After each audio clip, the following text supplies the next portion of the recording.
My wife Jessica has a group of friends she's known for 10 years. They meet for brunch every month, text daily, and call themselves best friends. When I moved from Germany to Chicago and met these women, I assumed they knew my wife well. Then one day, Jessica's best friend Lisa asked what Jessica did for work. Jessica has been a veterinarian for 12 years. Lisa had no idea. I was stunned. Over the next few months, I realized none of Jessica's friends actually knew her. They didn't know her job, her childhood, her family situation, her beliefs, her fears, or her dreams.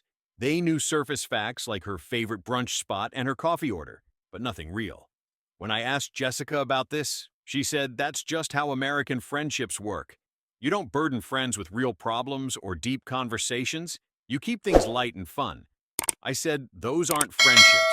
Those are pleasant acquaintances you pretend are close relationships. This is the story of how I discovered my American wife had spent 10 years performing friendship with people who didn't actually know her, and how that realization changed everything. My name is Klaus, and I met Jessica when she was vacationing in Berlin 5 years ago. We fell in love quickly, and I moved to Chicago to be with her. Jessica's social life seemed active and healthy. She had a core group of 5 women she'd known since college. They met monthly for brunch, texted constantly, celebrated birthdays together, and seemed genuinely close.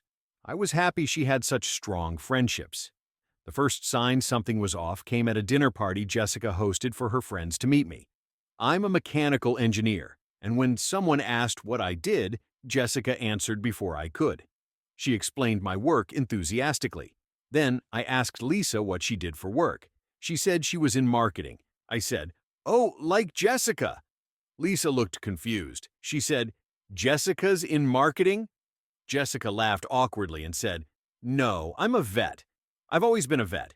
Lisa said, "Oh my God, I thought you worked in marketing or something corporate. You're a veterinarian?" The table laughed it off as Lisa having a brain fart. But I was confused. These women had been friends for 10 years. How did Lisa not know Jessica's profession? Jessica brushed it off later, saying they just don't talk about work much. I let it go, but I started paying closer attention to her friendships. At the next brunch I attended, I listened to the conversations. The women talked about restaurants, shows, funny things their partners did. Every topic was surface level and safe. When one woman mentioned feeling stressed about her job, the others quickly changed the subject. The discomfort with anything serious was palpable. I asked Jessica if she ever had deeper conversations with these friends. She said mostly they kept things light because that's what friendship was for. Friendship was an escape from stress. I said in Germany, friendships are where you process difficulties. She said that sounded exhausting. American friendships were supposed to be fun, not therapy sessions. The breaking point came when Jessica's father had a health scare. He was hospitalized with a suspected heart attack. Jessica was devastated and terrified. She was crying, couldn't sleep, and was taking time off work to be with him. During this crisis, her friends texted asking if she wanted to come to brunch that weekend. She said she couldn't because her dad was in the hospital. They responded with, "Oh no, hope he feels better soon," and then continued discussing brunch plans without her. I was shocked. Jessica's father might be dying, and her best friends of 10 years responded with a casual hope he feels better and moved on. In Germany, if a close friend's parent was hospitalized, you'd be at the hospital with them, bringing food, offering support, asking what they needed. Jessica's friends did nothing. They sent a few more thinking of you texts over the following days. But nobody called, nobody visited, nobody offered concrete help. When I asked Jessica if she was hurt by their lack of support, she said no, that's just not what you ask from friends. She said she didn't want to burden them with her family problems. I said they're supposed to be your closest friends. If you can't turn to them during a crisis, what's the point of the friendship? She said the point was having people to have fun with when things were good. I said that's not friendship, that's entertainment. Jessica's father recovered, thankfully, but I couldn't stop thinking about how her friends had responded. These women claimed to be her best friends, yet they knew almost nothing about her and offered no support during an actual crisis. I started testing how well they knew Jessica by bringing up topics in group settings. At a birthday dinner, I mentioned how proud I was of Jessica for choosing veterinary medicine despite her family wanting her to be a doctor. Her friend Amy said, "Wait, your family wanted you to be a doctor? I didn't know that." Another friend asked, "Why did they want you to be a doctor?" Jessica looked uncomfortable and changed the subject. Later, she told me I shouldn't bring up family stuff around her friends. It made people uncomfortable. I said maybe people should be uncomfortable. Maybe real friendship requires discomfort. I discovered none of her friends knew Jessica's mom had died when she was 16. They didn't know she'd struggled with depression in college. They didn't know she'd been engaged before me. They didn't know she'd considered moving to New York before we met. They didn't know she wanted children but was scared of pregnancy. These weren't minor details. These were fundamental pieces of who Jessica was, and her closest friends had no idea. When I confronted Jessica about this, she got defensive. She said, "I didn't understand American friendship culture. Americans don't dump their trauma on friends. That's what therapy is for. Friends are for fun. Support means showing up to celebrate good things." I said that philosophy creates superficial relationships where nobody actually knows each other. She said her friendships were real and meaningful, even if they weren't deep. Her friends made her laugh, celebrated her successes, and were reliably available. That was valuable. I said it was valuable, but it wasn't intimate. She said she didn't need intimacy from friends. She had me for that. I said that puts enormous pressure on our relationship. That's not healthy. We had many difficult conversations about this. Jessica insisted her friendships were genuine, and I was judging them by German standards. I insisted her friendships were performances without substance. We were both right in some ways. Her friendships did provide value, but they lacked the depth I considered essential to real friendship. The crisis came when Jessica and I had a major fight. We were considering moving to Germany for my work, and Jessica didn't want to leave Chicago. The argument escalated, and I said some things I regretted. Jessica was devastated. She called Lisa to talk and process what happened. I listened to the conversation from the next room. Jessica started crying and trying to explain the fight. Lisa cut her off and said, "Okay, you need to stop crying and think about something else. Want to go shopping? Retail therapy." Jessica tried again to express how hurt and confused she felt. Lisa again redirected her to distraction.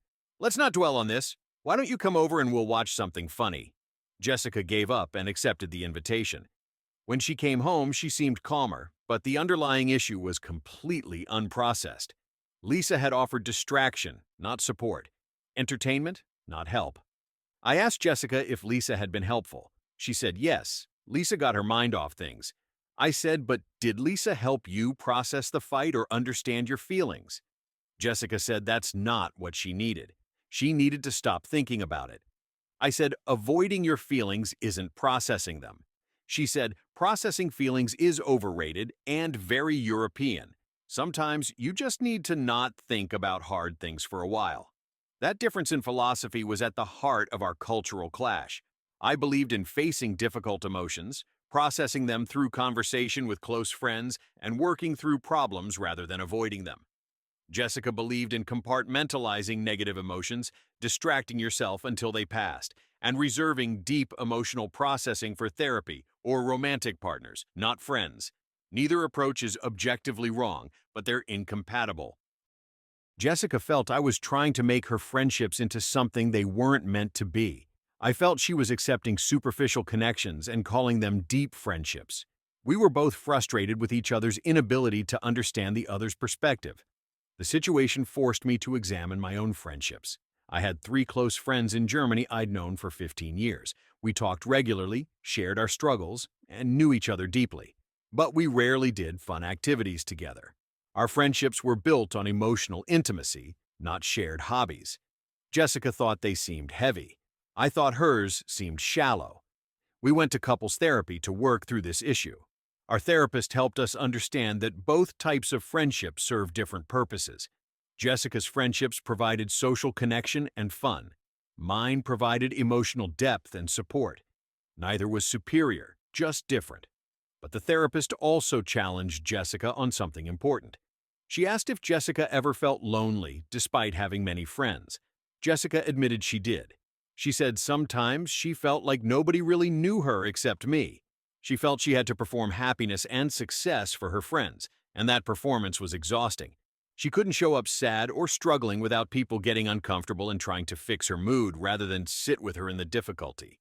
The therapist said that loneliness makes sense given the structure of Jessica's friendships. Humans need to be known deeply by more than one person. Putting all that need on a romantic partner creates pressure and isolation. Jessica needed at least one friendship where she could be vulnerable and real, not just fun and light. Jessica resisted this initially, saying she didn't want to burden her friends. The therapist said sharing your real self isn't a burden, it's trust. If friends can't handle your real self, they're not really friends. This conversation was a turning point for Jessica. She started experimenting with more vulnerability in her friendships. At the next brunch, when someone asked how she was doing, instead of saying good, she said honestly that she was struggling with some work stress. Her friends looked uncomfortable and quickly offered solutions or tried to change the subject. But one friend, Amy, stayed with the discomfort. She asked questions, listened, and shared that she'd struggled with similar issues. That conversation was the first real one Jessica had had with Amy in 10 years of friendship. Jessica started cultivating deeper connection with Amy specifically. She invited her to one-on-one coffee instead of group brunches. She shared more about her life, her fears, her challenges. Amy reciprocated. Over several months, their friendship transformed from pleasant acquaintance to genuine closeness. Jessica realized she'd been preventing real connection from forming. Her other friendships stayed surface level. Lisa actively resisted any attempts at depth, always redirecting to fun topics. Jessica realized Lisa was uncomfortable with vulnerability. That's why their 10-year friendship had never gone deep. Lisa didn't want deep friendships. That was valid for Lisa, but it meant they wanted different things from friendship. Jessica started differentiating between her friends. Amy became a close friend she could be real with. Lisa and the others remained fun social friends, but not people she'd turn to in crisis. This differentiation reduced Jessica's loneliness.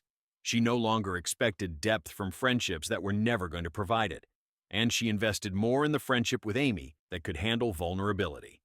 2 years into this shift, Jessica's friendship landscape looks completely different. She still sees her college friends for brunch, but she's realistic about what those friendships are. They're social connections that provide fun and light companionship. She has Amy for deeper connection and vulnerability. She's also made a few new friends through a book club who value deeper conversation. These friendships are built differently from the start, with vulnerability and realness as the foundation.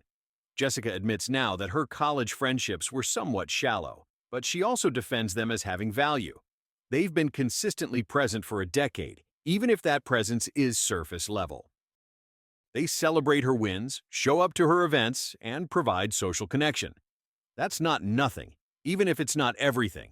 She's stopped expecting them to be something they're not, and that's freed her from disappointment. I've also adjusted my expectations. I no longer judge Jessica's friendships by German standards. American friendship culture is different, and that's okay. Some friendships are meant to be light and fun. Not every friend needs to know your deepest self, but Jessica also needs at least 1 or 2 friends who do know her deeply, and she's working on building those. The biggest lesson for both of us was understanding that American and German friendship cultures prioritize different things. Americans prioritize fun, positivity, and low-maintenance social connection. Germans prioritize depth, vulnerability, and emotional support. Neither is better or worse. They're different values that create different types of relationships. But we also learned that Jessica had been following American friendship norms so rigidly that she'd isolated herself.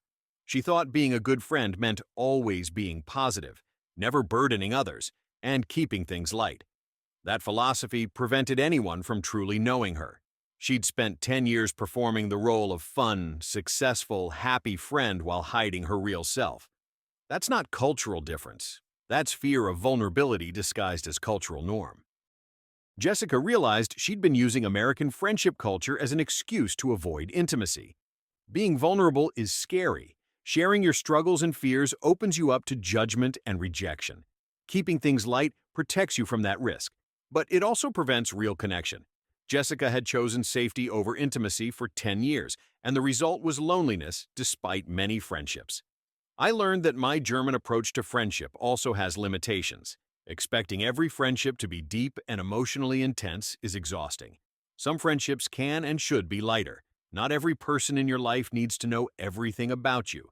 There's value in friendships that provide fun and distraction without emotional heaviness. I'd been judging those friendships as worthless, which wasn't fair. The compromise we found is that Jessica maintains both types of friendships. She has her fun college friends for brunch and light socializing. She has Amy and a few others for depth and vulnerability. She no longer expects one type of friendship to provide what the other type offers. And she's honest with herself about which friends are which. Our marriage is stronger now, too. Jessica no longer relies solely on me for emotional depth and vulnerability. She has other people she can be real with, which takes pressure off our relationship. I no longer judge her friendships as shallow, which reduces conflict between us. We've both learned that cultural differences in friendship aren't right or wrong, just different. But that doesn't mean you can't question and adapt the culture you grew up with. Looking back, that moment when Lisa didn't know Jessica was a veterinarian after 10 years of friendship was a gift. It forced us both to examine what friendship means, what intimacy requires, and what makes a relationship real versus performative. Jessica has deeper, more authentic friendships now, and I have more appreciation for the value of light, fun social connections. We both grew from confronting the uncomfortable truth that Jessica's friendships were more shallow than either of us wanted to admit.